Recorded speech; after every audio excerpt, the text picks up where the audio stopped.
सुरुवातीला भाषण ऐकायला थोडस बरं वाटतंय। एक नंतर कॅपॅसिटी नसत्या आणि या वेळेला तर अजिबात कॅपॅसिटी नसत्या, तरी पण तुम्ही या ठिकाणी मोठ्या संख्येने बसलाय, त्याबद्दल मी परमेश्वराला धन्यवाद देतो।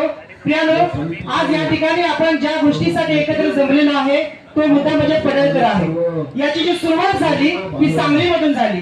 सांगली या ठिकाणी सर्वप्रथम एक दिवसीय धरणे आंदोलन करण्यात आलं आणि प्रियानो, आज त्या धरणे आंदोलन सुरू झालं आणि आंदोलन मध्यापर्यंत आलं आणि इतका जोराचा पाऊस आला आणि त्या ठिकाणी प्रत्येक स्त्री पुरुष त्या रस्त्यामध्ये भर पावसामध्ये बसले होते, कारण त्याच्या पाठीमागे त्या सगळ्या समुदायाला एक करण्याच्या पाठीमागे जी शक्ती होती, जी ताकद होती आणि ज्या ताकदीमुळे ज्या शक्तीमुळे आपण एकत्र आलो, ते जे रिअल हिरो आहे त्यांचं सर्वप्रथम या ठिकाणी नाव घेतो आणि फक्त 2 मिनिट या ठिकाणी बोलणार आहे आणि माझं भाषण संपवणार आहे।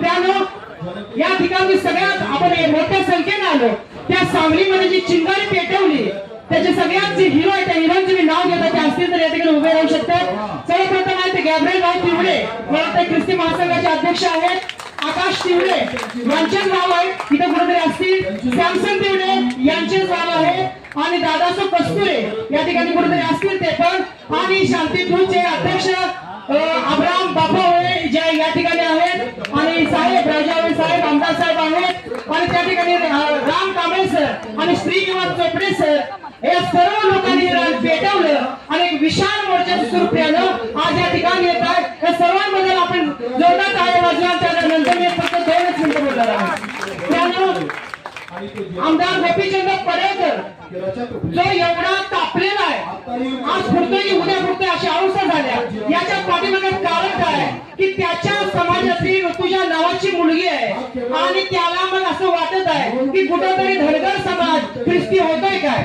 पण प्रियानो, आमदार गोपीचंद पडळकरला बायबल माहित नाही की येशू ख्रिस्ताला जर सगळ्यात पहिले जन्मला जर कुणी बघितलं असेल तर ते धनगरानं बघितलंय आणि मी सांगतो खात्रीनं येणाऱ्या दिवसामध्ये या महाराष्ट्रातच नव्हे तर देशात जास्तीत जास्त प्रमाणामध्ये धनगर येशू ख्रिस्तामध्ये येणार आहे।